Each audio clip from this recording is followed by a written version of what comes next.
आप सभी का स्वागत है हमारी चैनल पर। हिंदू धर्म में भगवान विष्णु के 10 अवतारों में 9वां अवतार भगवान बुद्ध को माना गया है। हर साल वैशाख पूर्णिमा का दिन भगवान बुद्ध की जयंती व निर्वाण दिवस के तौर पर मनाया जाता है। इसे बुद्ध पूर्णिमा भी कहते हैं। ये दिन हिंदू धर्म के साथ साथ बौद्ध धर्म मानने वाले लोगों के लिए बहुत खास होता है। हिंदू धार्मिक मान्यता के अनुसार बुद्ध पूर्णिमा के दिन लोग पवित्र नदियों में स्नान कर भगवान विष्णु की पूजा करते हैं। साथ ही दान दक्षिणा कर व्रत भी रखते हैं।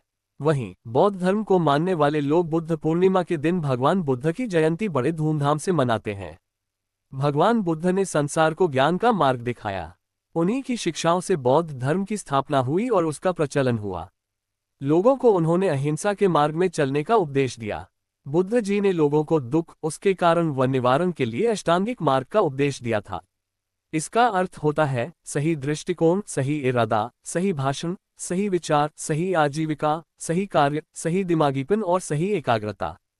भगवान बुद्ध का एक और महत्वपूर्ण उपदेश अहिंसा और संयम के सिद्धांतों का पालन करना था। पौराणिक कथाओं के अनुसार एक बार राक्षसों की शक्ति बहुत बढ़ गई थी। देवता युद्ध में उनका मुकाबला नहीं कर पा रहे थे। अपनी जान बचाने के लिए उन्हें देवधाम स्वर्ग छोड़कर जाना पड़ा, जहां दैत्यों ने कब्जा कर लिया।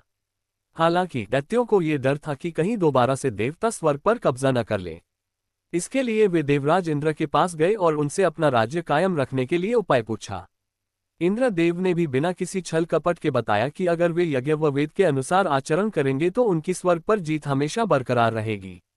इंद्र की सलाह से दैत्यों ने महायज्ञ व वेद के अनुसार आचरण शुरू कर दिया, जिससे उनकी शक्ति और बढ़ने लगी और वे अपने स्वरूप के मुताबिक उपद्रव करने लगे। ये देख भयभीत देवता मदद की गुहार लेकर भगवान विष्णु की शरण में पहुंचे। विष्णु जी ने देवताओं को मदद का वादा किया। भगवान स्वयं बुद्ध का रूप धारण कर प्रकट हुए। उनके हाथ में मर्जनी थी और वे रास्ते को साफ करते हुए आगे बढ़ रहे थे। भगवान बुद्ध दैत्यों के पास गए और उनसे यज्ञ न करने की बात कही। बुद्ध जी ने कहा कि यज्ञ करना उचित नहीं है, इससे जीवों को नुकसान पहुंचता है। यज्ञ की आग में न जाने कितने जीव जल जाते हैं। मैं स्वयं जीव हिंसा से बचने के लिए रास्ते को साफ करते हुए चलता हूँ। दैत्यों को इंद्रदेव की धर्म कर्म के राह पर चलने की बात याद आई। दैत्यों पर भगवान बुद्ध के उपदेशों का ऐसा असर हुआ कि उन्होंने वेद आचरण व यज्ञ करना बंद कर दिया। ऐसा करने पर दैत्यों की शक्ति धीरे धीरे कम होने लगी। ये देख देवताओं ने दोबारा दैत्यों पर हमला कर स्वर्ग हासिल कर लिया।